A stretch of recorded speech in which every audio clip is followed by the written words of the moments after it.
બદલાપુર વાર્તાઓને લઈને કે રાજ્યભરમાં રોગચાળો વધ્યો છે. જે બદલા આ અમદાવાદમાં, જામનગર, વડોદરા જેવા જિલ્લામાં પણ સમસ્યા જોવા મળે છે. એવા સુરતમાં જે જાણે રોગચાળામાં ભરડો લીધો છે. ડાયમંડ સિટીમાં રોગચાળો એટલે કે વધ્યો છે કે સિવિલ હોસ્પિટલમાં બાળકોને વોર્ડમાં બેડ ખૂટી ગયા, તેમજ જે એક બાળકોને સુવાડવાની ફરજ પડે છે. એ વ્યવસ્થામાં જેમાંથી વોર્ડ તમામ થઈ ગઈ, જેમાંથી દરમિયાન રોગચાળો કારણે 2 યુવાનો મોતની ખબર સામે આવી છે. જે દરમિયાન જ્યાં દરરોજ ઓપીડી સંખ્યામાં વધારો મળતી માહિતી સુરતમાં દરરોજ 250થી વધુ ઓપીડી જેમાંથી બદલાતા વાતાવરણમાં રોગચાળો વર્ક્યો છે. તે દરમિયાન સિવિલમાં તંત્રની બેદરકારી તેમજ બેડમાં આપવામાં આવેલી સિવિલ દ્વારા કોઈપણ વૈકલ્પિક રોગચાળો થવાના બદલે તેવી આશંકા છે. આ વિશે હોસ્પિટલ દ્વારા જણાવવામાં આવ્યું છે કે બદલવાના કારણે બાળકોની બીમારી વધુ વધ્યો છે. ચોમાસાની સિઝન દરમિયાન જેવા મચ્છરમાં રોગચાળો માથું ઉચકો જગ્યામાં ભરાઈ જતા, જેના કારણે મચ્છરમાં રોગચાળો ઝાડા બીમારી બાળકોની સંખ્યા સતત વધી રહી છે. જે આશરે 200 થી 250 જેટલી ઓપીડી સંખ્યામાં વધ્યા છે ને આ એક બેડ પર 2 દર્દીઓને હોસ્પિટલ જણાવતા ગરીબોને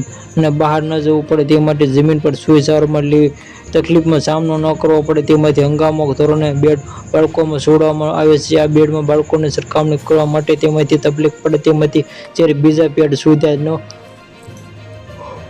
હોવા છતાં ધરાવતા બાળકોને અલગ રાખવામાં આવે છે.